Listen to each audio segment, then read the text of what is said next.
मंदिर में बैठे हुए श्री पंडरीनाथ भगवान कमर पे हाथ धर के बैठे हैं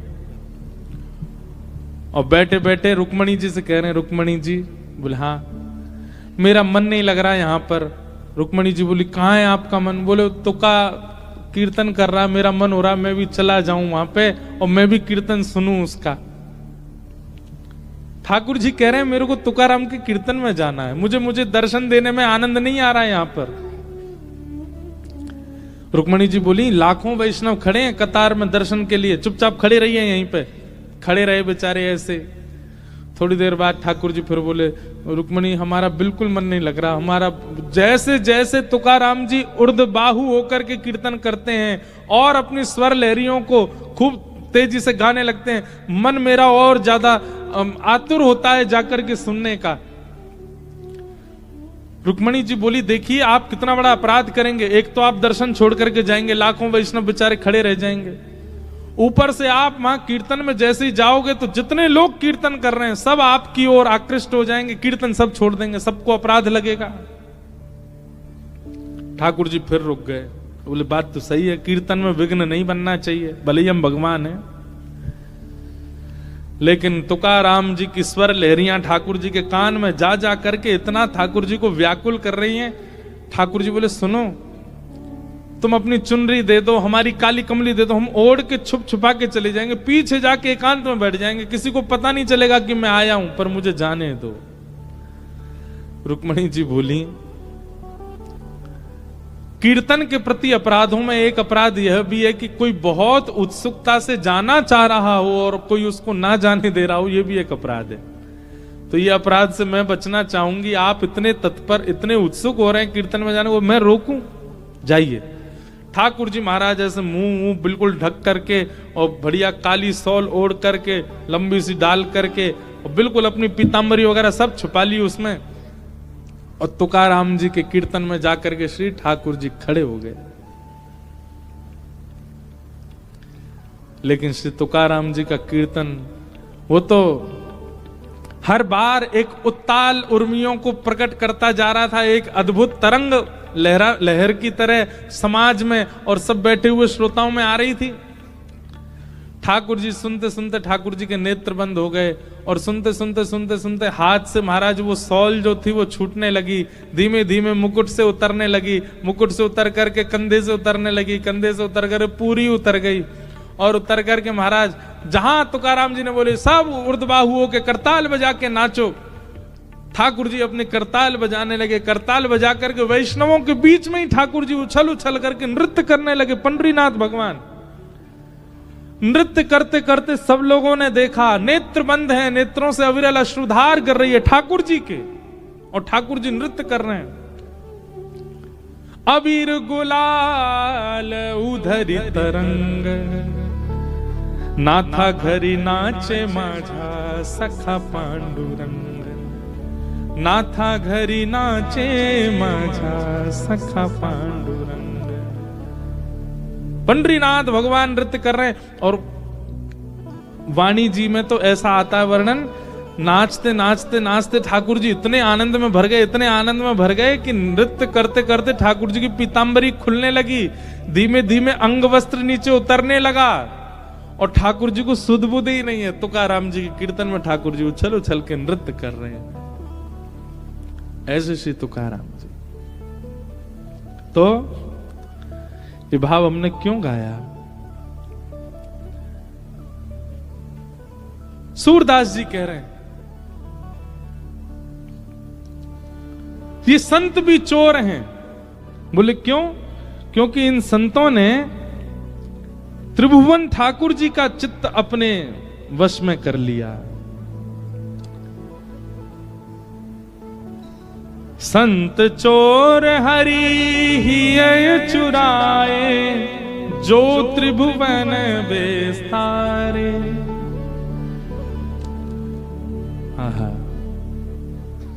सूरदास जी कह रहे हैं सब मिल चोरी करी श्याम की, जो जा से बन आए। सूरदास सट कहाँ लगी वरणो, माखन चोर कन्हाए। सूरदास जी कह रहे हैं सबने मिलकर के ठाकुर जी की चोरी करी, पर कहा बताऊं भैया, अंत में घुमा फिरा करके चोर केवल ठाकुर जी कहलाए गए। कौन है? बोले ये माखन चोर। ये कौन है? बोले चित्त चोर। ये कौन है? हृदय चोर। बोले चोर का शब्द ठाकुर जी के आगे लगाया गया और देखा जाए तो पूरी दुनिया चोर है, पर ठाकुर जी को चोर कह दिया गया है। भैया वो चोर, पर वो चोरी उन वस्तुओं की नहीं करते जो पहले से चुराई जा चुकी हैं, उन वस्तुओं की करते हैं जो बिल्कुल नवीन है, अभी सील पैक है, बिल्कुल निकली नहीं है, किसी की दृष्टि पड़ी नहीं है। हमारे चित्त को ऐसा बनाने की क्षमता केवल संतों में, केवल कथा में, केवल सत्संग में हमारा चित्त सब जगह से ला करके इकट्ठा कर दिया जाएगा, और फिर जब द्वारिकाधीश के सन्मुख जाओगे हरण कर लेंगे। ऐसे परम सत्य परमात्मा को हम बारंबार प्रणाम करते हैं। सत्यम परम धीमहि। वो चोर है पर फिर भी परम सत्य है। संसार में व्यक्ति जो होता है वो वही दिखता है, पर ठाकुर जी हैं चोर, पर दिखते कैसे? बोले परम सत्य।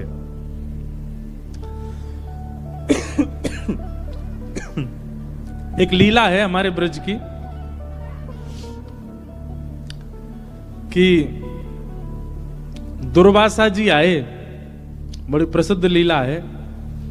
तो दुर्वासा जी यमुना पल्ली पार आके बैठ गए।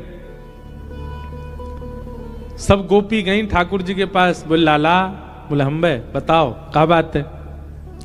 बोले एक महात्मा आयो ब्रजमंडल में। ठाकुर जी बोले अच्छा कौन सा महात्मा? बोले दुर्वासा नाम है वाको। गोपी से ठाकुर जी बोले तो कहा काम है? मोते कहा काम बताओ। बोले हम सब उनको दर्शन करनो चाहे, हम सब उनको प्रणाम करनो चाहे।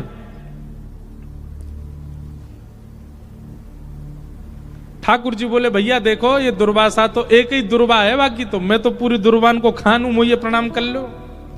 सबसे बड़ा संत महात्मा तो मैं ही हूं। गोपी अरे तुम कौन सी संतन के चक्कर में पड़ी हो, मुझे प्रणाम कर लो चलो। अब गोपी बोली तुम्हें तो रोज ही कर ले, अब एक बार कृपा कर दो दुर्वासा जी के दर्शन करने। ठाकुर जी बोले कहां है दुर्वासा जी? बोले यमुना पल्ली पार। तो चली जाओ दर्शन कर आओ। बोले यमुना जी में बाढ़ आ रखी है, खूब जोर से जल भैरो, कैसे जाएं, डूब जाएंगी। ठाकुर जी बोले तो मैं कहा करूं, मेरी नाव तो छोटी सी है, मैं ना बैठाऊंगा मैं तुम सबन ने। तुम ऐसी मोटी मोटी धाम धुल्ला सी बैठ जाओगी, डूब जाएगी मेरी नाव। नंद बाबा ने छोटी सी नाव बनाए के दइए मुँह। ना लाला हम यूं कह रही हैं कि तू कह तो रे कि तू जय जय है, तू परमात्मा है, तू परमात्मा है, तूने कछु करके दिखा यमुना जी में हमारे काजे मार्ग प्रकट करवाए थे। ठाकुर जी बोले अच्छा तुझे बात है, मार्ग चाहिए यमुना जी थे? बोले हाँ। तो बोले एक काम करो। बोले कहा यमुना जी के तट पे जाओ और यमुना जी को जल अपने हाथ में लियो, और यमुना जी को जल हाथ में लेकर के और यमुना जी से कहियो हे श्री यमुना मैया, यदि नंद नंदन योगेश्वर कृष्ण ये योगेश्वर हैं, ये योगियों के भी ईश्वर हैं, पर स्त्री को कभी स्वप्न में भी नहीं देखते, स्पर्श करना तो बहुत दूर की बात। यदि इन नियमों का पालन कृष्ण ने भली भांति किया हो तो आप हमको मार्ग प्रदान कर दो। गोपी सब बोली अच्छा, और जो कल हमारे संग्रास विहार कर रहे वो? ठाकुर जी बोले देख मेरी बात तू जाके कहे यमुना मार्ग नहीं दे दे तो कहियो। सब गोपियां गई यमुना जी को जल हाथ में लेके बोली अगर नंद नंदन श्री कृष्ण पूर्ण योगेश्वर हैं, कभी किसी पर स्त्री का स्वप्न में भी चिंतन ना करते हो, तो हे यमुना जी हमको मार्ग दे दो। इतनो कहते महाराज यमुना जी का जल एक तरफ रुक गया, आगे वाला बह गया, मार्ग प्रकट हो गया। गोपियां सब आश्चर्यचकित हो गई। ठाकुर जी दूर खड़े खड़े बोले कहो है ना योगेश्वर हम? बेमतलब पे हम पे तुमने सबने जो है काय उल्टे सीधे बात बना रखी है। देखो पर स्त्री का चिंतन स्वप्न में भी नहीं करते, देखो यमुना जी ने मार्ग दे दिया। गोपी सब ठाकुर जी तो बोली लाला तो बड़ो कृपा हमको मार्ग, अब हम दुर्वासा जी पे जा रही हैं, कहाँ लेके जाएं? बोले बढ़िया 56 भोग बना के लेके जाओ ग्रंथ। सब गोपियां अपने घर से बढ़िया बढ़िया सामग्री लेकर के गई, पल्ली पार पहुंच गई, दुर्वासा जी के दर्शन किए, दुर्वासा जी को प्रणाम कियो। दुर्वासा जी हम सब ब्रज की गोपांगनाएं हैं, आपके दर्शन को आई। दुर्वासा जी बोले अच्छा आओ, क्या लेके आई हो? बोले हम सब सामग्री लाई, आपकी इच्छा हो तो हम ब्रजवासियों में एक गुण बताएं आपको, ब्रजवासी और कुछ नहीं जानते, पवाना बहुत अच्छा जानते हैं। अब धीरे धीरे दिल्ली की बहुत नजर पड़ गई है वृंदावन पे, इसलिए ब्रजवासी पवाते कम है, ब्रजवासी पवाते बहुत हैं। संतों में प्रसिद्धि है कि भाई ब्रज के ब्रजवासी पवा में बहुत जोड़ते, बहुत बढ़िया पवा में। हमारी पूज्य नानी,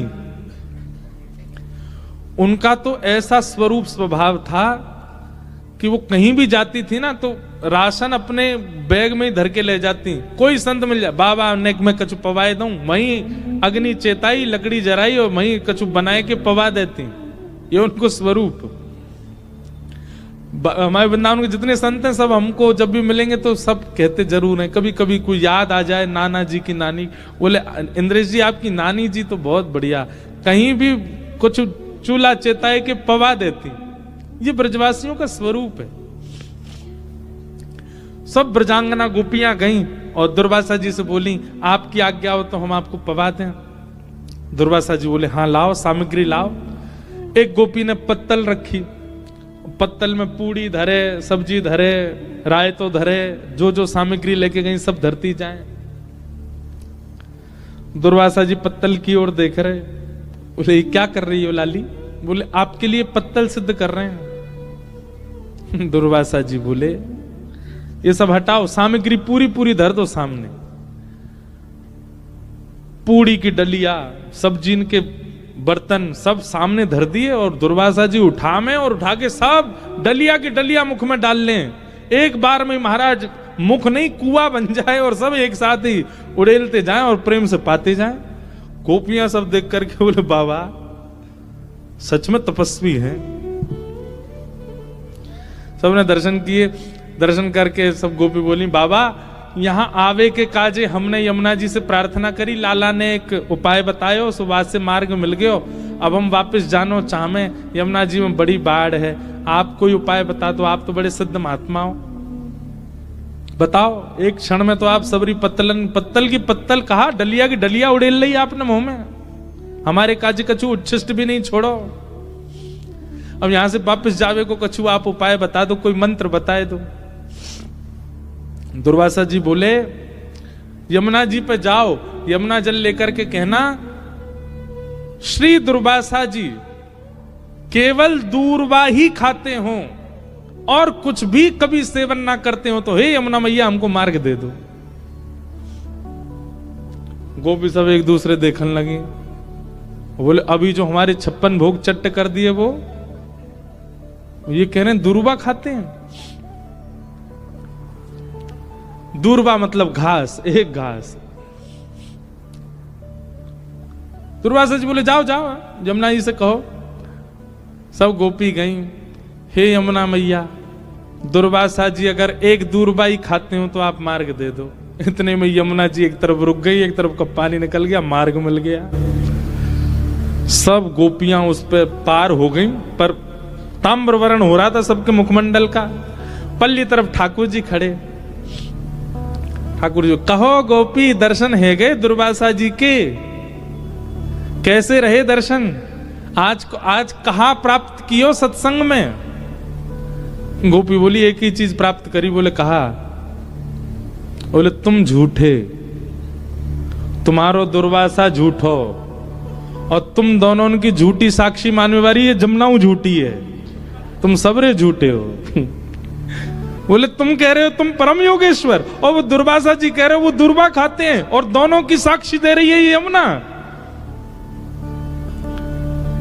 ठाकुर जी बोले प्रत्यक्ष दृष्टि से देखोगे तो ये झूठ दिखेगो, लेकिन वास्तविकता यही है कि मैं योगेश्वर हूं। स्त्री पुरुष का भेद मेरे चित्त में नहीं आता, कभी किसी पर स्त्री क्या किसी का भी काम भाव से तो चिंतन मैंने किया ही नहीं है, इसीलिए यमुना ने मार्ग दिया।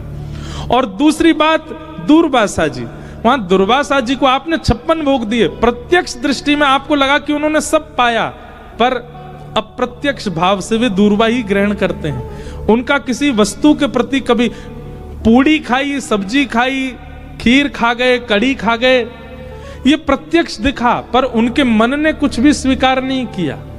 वो प्रत्यक्ष भाव से दुर्वासा ही हैं, और इन दोनों की साक्षी मानने वाली यमुना ये परम सत्या है।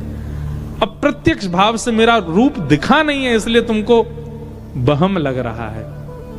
ठीक वैसे ही बंधुओं, ठाकुर जी को चोर चोर चोर सब जगह कहा गया, पर ठाकुर जी चोर नहीं, ठाकुर जी रक्षक हैं। हम सबको कहीं हमारी चोरी हो ना जाए उससे बचाने वाले ठाकुर जी। ऐसे परम सत्य श्री ठाकुर जी को हम प्रणाम करते हैं। सत्यम परम धीमहि, ऐसे परम सत्य परमात्मा को हम वंदन करते हैं। श्रीमद् भागवत के 2 श्लोक में विषय, अधिकारी, संबंध और प्रयोजन 4 बातें बताई गई। धर्म प्रोजित कई तवोत्र परमो निर्मत्सराणाम सतां, वैद्यं वास्तवमत्र वस्तु शिवदं तापत्रयोन्मूलनम्। श्रीमद्भागवते महामुनिकृते किं वा परैरीश्वरः, सद्यो हृदयवरुध्यते त्रिकृतभिः शुश्रूषुभिस्तच्छणा। ध्यान से सुनिएगा। सबसे पहली बात, भागवत जी का विषय क्या, मैं बहुत विस्तार से इस भाव को बताता हूं, यहां भी बताऊं। धर्म प्रोजित कई तवोत्र परमो, परम धर्म की इच्छा चित्त में प्रकट होना, यह भागवत का विषय है। धर्म और परम धर्म ये 2 बात होती हैं।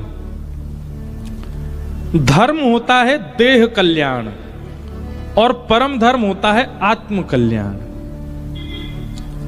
आप भोजन करते हैं, आप सोते हैं, आप जलपान करते हैं, ये सब धर्म कहलाते हैं। आप 10 बजे सो जाते हैं, 11 बजे तक नहीं उठते हैं, यह भी धर्म है। आप 4 बजे सुबह उठ जाते हैं, यह भी धर्म है। आप दर्शन के लिए द्वारिका जाते हैं, यह भी धर्म है। आप परिक्रमा प्रदक्षिणा करते हैं पैरों से, यह भी धर्म है। पर परम धर्म क्या है? परम धर्म जहां देह प्रधान नहीं है, आत्मा प्रधान है, उसको परम धर्म कहा जाता है। कथा सुन रहे हैं, ये क्या है? ये परम धर्म है।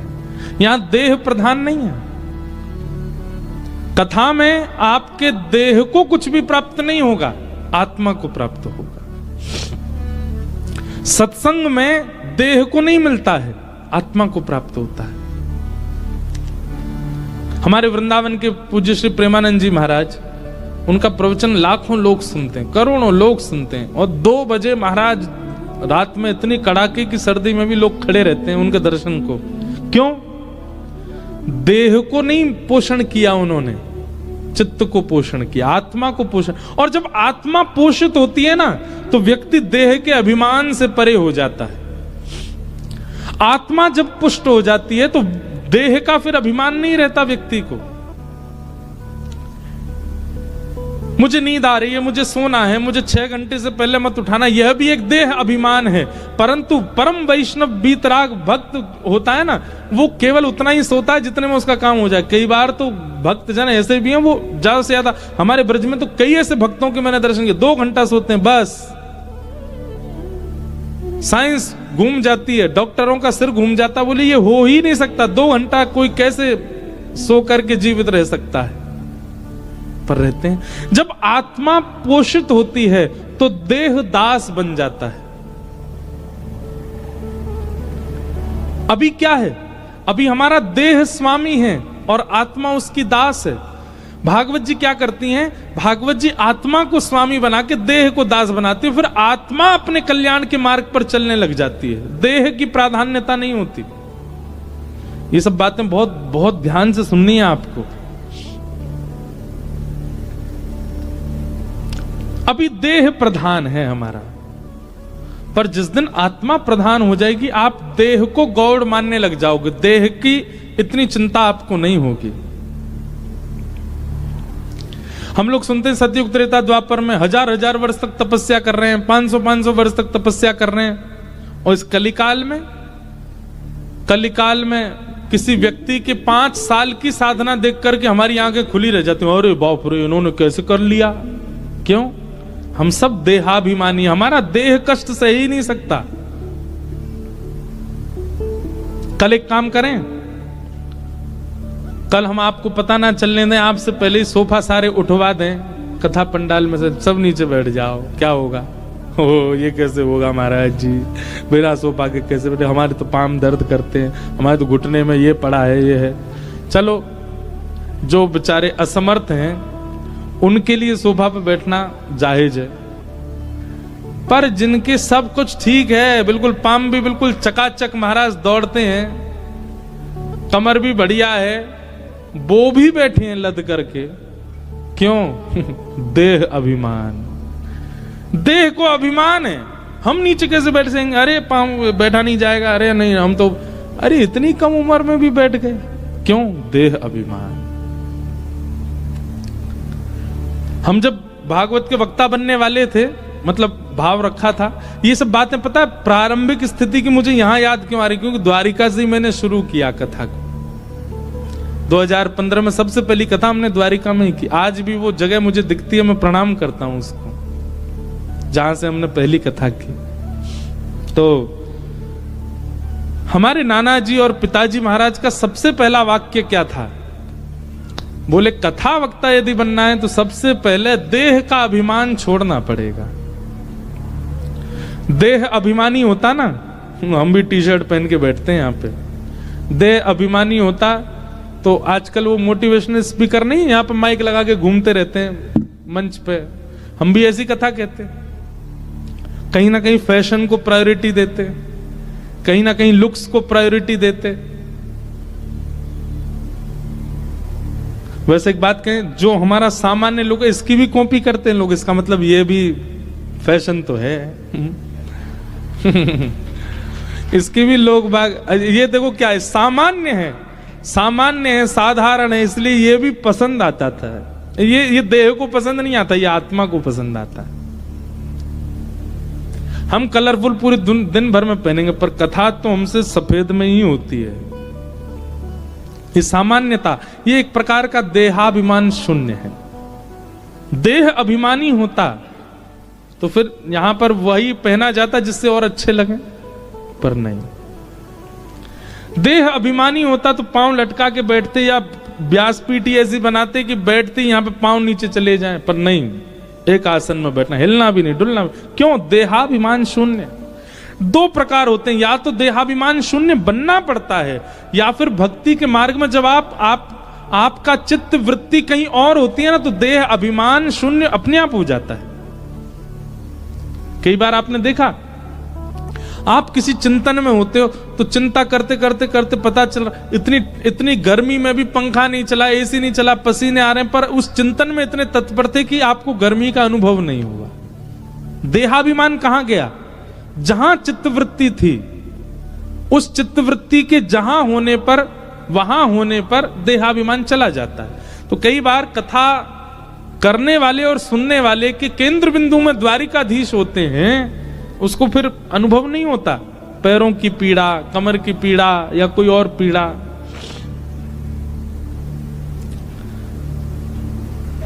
तो भागवत जी का विषय क्या है?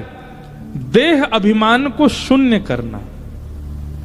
अगर कथा सुनने वाले का देहाभिमान शून्य नहीं हो रहा है, और शून्य तो बहुत दूर की बात, 10%, 15% भी नहीं घट रहा है, वो कथा का श्रोता नहीं।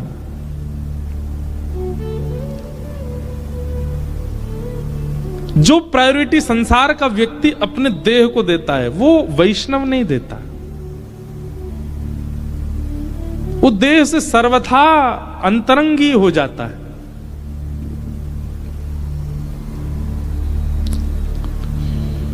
यहां कई वैष्णव ऐसे हैं जो नाथद्वारा उत्सव में भी थे, उसके पूर्व की कथाओं में भी थे, तो यहां भी आए। क्यों आए? और वो बेचारे कहां रह रहे हैं, क्या पा रहे हैं, मुझे तो वह भी नहीं पता, पर आ रहे हैं सब जगह। क्यों? देहाभिमान शून्य। और उनको चिंता भी नहीं होती, वहां जाके देख लेंगे, कुछ व्यवस्था तो हो ही जाएगी, पा लेंगे। इतना देहाभिमान तो हम में भी है कि हम कहीं कथा करने जाते हैं तो पहले ही पूछते हैं व्यवस्था कैसी, कहां रुकेंगे, कहां सोएंगे, कहां। पर श्रोता तो वक्ता से भी ज्यादा देहाभिमान शून्य होते हैं। और यही कथा के श्रोता का एक लक्षण है कि वो देहाभिमान से शून्य हो रहा है। और जैसे आप देहाभिमान शून्य होने लग जाते हैं, आप आत्म कल्याण के मार्ग पर अग्रसित होने लग जाते हो। फिर आपकी आत्मा का कल्याण प्रारंभ हो जाता है, क्योंकि आपको देह का अभिमान नहीं है। हमारी बात समझ रहे हैं ना? जब तक देह प्रायोरिटी है, इसका मतलब यह नहीं है कि मोटा हो रहा है तो हुन दो, काय को वॉक करना। महाराज जी कह रहे थे देहाभिमान शून्य हो जा, पड़े रहो, सोते रहो। गुलाब जामुन लाओ, लाओ खवाओ, रबड़ी लाओ, लाओ खवाओ। देह को, अरे करेला लाओगे वो भी खा लेंगे हम, देहाभिमान शून्य हैं, महाराज जी ने कहा था। हमारे एक हैं प्रिय मित्र हैं, पंडित जी हैं, उनको चाय पिवा दो, चाय के ऊपर छाछ पिवा दो, पी लेते हैं। मैंने कि यार चाय पे छाछ कौन पीता है? देहाभिमान शून्य है, हमारा देह सब स्वीकार। मैंने कहा ये देहाभिमान शून्य नहीं है, ये भोगाभिमान है, ये भोगाभिमान है। कुछ भी खिला दो सब खा रहे हैं, कुछ भी दे दो सब ले रहे हैं। ये भोगाभिमान है, ये देहाभिमान शून्य नहीं है।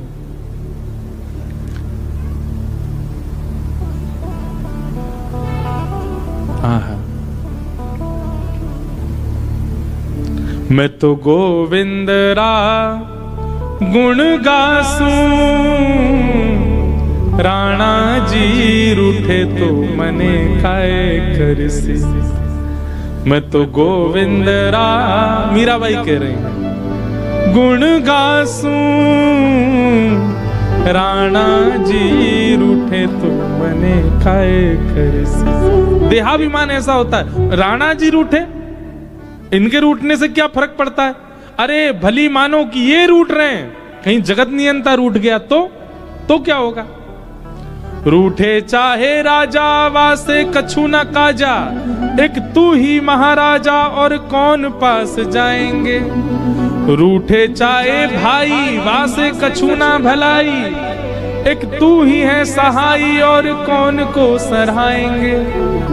रूठे चाहे शत्रु और मित्र आठों याम, एक तेरे चरणन के नेह को निभाएंगे। जग सारा झूठा एक तू ही है अनूठा, रूठ जाए चाहे सारा जग पर तू ना रूठा चाहिए। हमारे फूफा जी रूठ के चले गए हैं, महाराज जी क्या करें? कथा में बुलाया था उनको, कल रात में रबड़ी खत्म हो गई, उनको मिले नहीं, रूठ के चले गए महाराज जी। अरे फूफा जी के रूठने से क्या होगा? जीजा जी के रूठने से क्या होगा? बच्चों के रूठने से क्या होगा? कुछ नहीं। ये तो संसार है, ये आपसे सदैव प्रसन्न नहीं रह सकता। अपनी तो एक जिम्मेवारी रहनी चाहिए कि द्वारिकेश हमसे कभी ना रूठें, बस वो कभी ना नाराज है। और सुनो, वो रबड़ी से नहीं रूठते, वो लड्डू से नहीं रूठते, वो ध्वजा जी नहीं चढ़ाओगे तो रूठ जाएंगे, ऐसा नहीं है।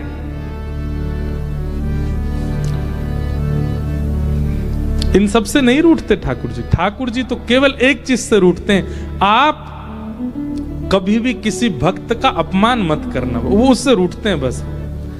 आप चाहे कितने भी पाप कर लो, कितने भी गलत कार्य कर लो, ठाकुर जी रूठते नहीं। बस हाँ, ये कि पाप की मात्रा ज्यादा होती है, ठाकुर जी के कोई नहीं बेटा, अपने आप कर तो रहे, भोग लेगा अपने आप ही, हमें क्या। लेकिन अच्छा बच्चा संभलने की कोशिश कर, ठाकुर जी की भावना ऐसी रहती। ठाकुर जी रूठते नहीं। लेकिन जब हम किसी भक्त का अपमान कर देते हैं तब ठाकुर जी रूठ जाते हैं। बोले तू पाप करे मैं कुछ नहीं कहता, तू गलत काम करे, गलत खाए पिए मैं कुछ नहीं कहता, मेरे को भजने वाले का अपमान क्यों कर रहा है? सबसे बड़ा ठाकुर जी के रूठने का कारण है कि कोई भक्त नाराज हो जाए आपसे। इसलिए कभी कोई भजन करता आपसे रूठे ना, ये प्रयास करते चलो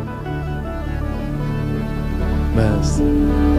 देहाभिमान शून्य व्यक्ति हो जाए। मीराबाई, कहो तो कुसुमल साड़ी रंगावा, कहो तो कुसुमल साड़ी रंगावा, कहो कहो तो कुसुमल साड़ी, देहाभिमान शून्य है। कहो तो भगवा भेष, कहो तो भगवा भेष। हम एक दिन अगर मनेगा ना मन, तो श्री मीराबाई सा द्वारिका में कैसे ठाकुर जी में विलीन हुई वो कथा सुनाएंगे। बहुत करुण और विरही कथा है, पर एक दिन मन होगा तो कहेंगे। कहो तो मोतियन मांग भरावा, कहो तो मोतियन मांग भरावा, कहो तो मोतियन मांग भरावा, कहो तो मोतियन मांग भरावा। मीराबाई के पास कोई जड़ाऊ साड़ी लेकर के आ जाए, मीराबाई कहती इसको पहनने से क्या होगा। कोई कह देता मीरा तो सुंदर लगेगी, सब तुझको देखेंगे। मीराबाई नहीं पहनती थी, पर कोई आके कह देता अरे ऐसे ही लहंगा गोपियां पहन के जाती थी, तभी श्याम सुंदर दिखते थे। तुरंत मीराबाई पहन लेती, क्यों? श्याम सुंदर देखेंगे। किसी संत को देख लेती भगवा भेष में, कहती आप संत ऐसे रूप में क्यों रहते हैं? बोले इससे ठाकुर जी की दृष्टि रहती है। मीराबाई भी भगवा भेष धारण करके रखती। कहो तो मोतियन मांग भरावा, कहो चिटकावा केश। एक दिन मीराबाई अपने केश ही उतारने को तैयार हो गई। क्यों? हमने सुना है कि बिना केश के रहने से ठाकुर जी को अच्छा लगता है। ये देहाभिमान शून्य है।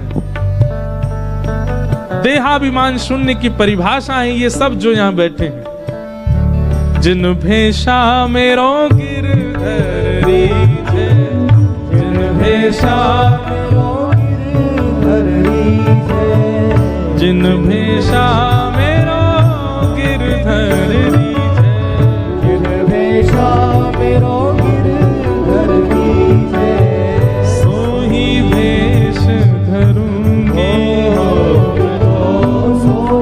भेष धरूंगी। अरे हाँ सोही भेष धरूंगी हो मैं तो, सोही भेष धरूंगी। अरे हो मैं बैराग हूँगी। करताल बजा के गाओ मैं बैराग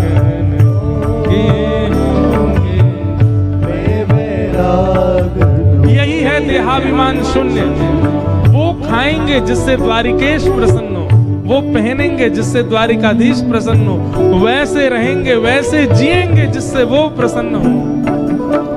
जिन भेषा मेरो साहिब रीझ है, जिन भेषा मेरो साहिब रीझ है, जिन भेषा मेरो गिरधर रीझ है, मेरो सावरो रीझ है, जिन भेषा मेरो सावरो रीझ है,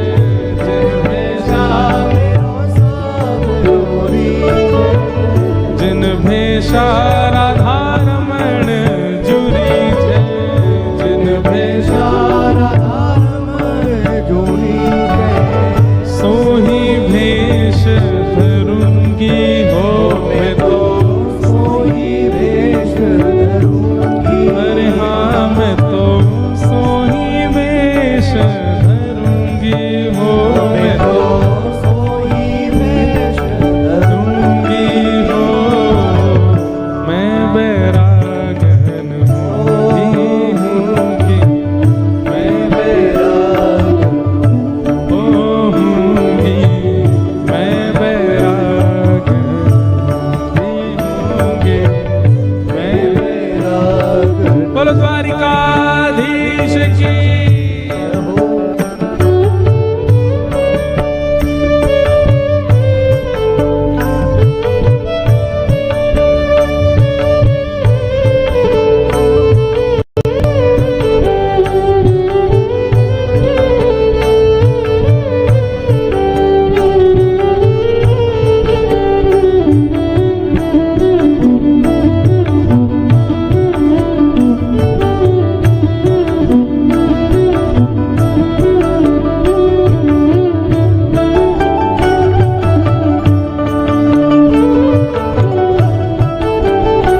प्राण हमारा वहाँ बसत है, प्राण हमारा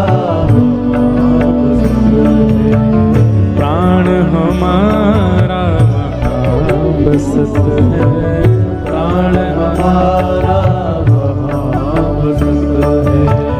यहाँ तो खाली खो, यहाँ तो खाली यहाँ तो खाली खो, यहाँ तो खाली मात पिता परिवार सोई है, मात पिता परिवार सोई है, मात पिता परिवार सोई है, मात पिता परिवार सोई है। कहिए तिनका तो बाला कहिए तिनका ओ बाला, कहिए तिनका तो बाला, कहिए तिनका तो। अरे हाँ मैं बैरागन ये होंगे, मैं बैरागन आऊंगे, मैं बैरागन ये होंगे।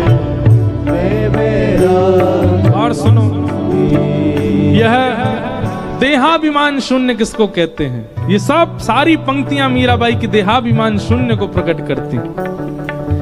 यातन की मैं करूं किंकरी, यातन की मैं, यातन की मैं करूं किंकरी, यातन की मैं ओ रसना नाम कहूंगी, रसना नाम ओ रसना नाम कहूंगी, रसना नाम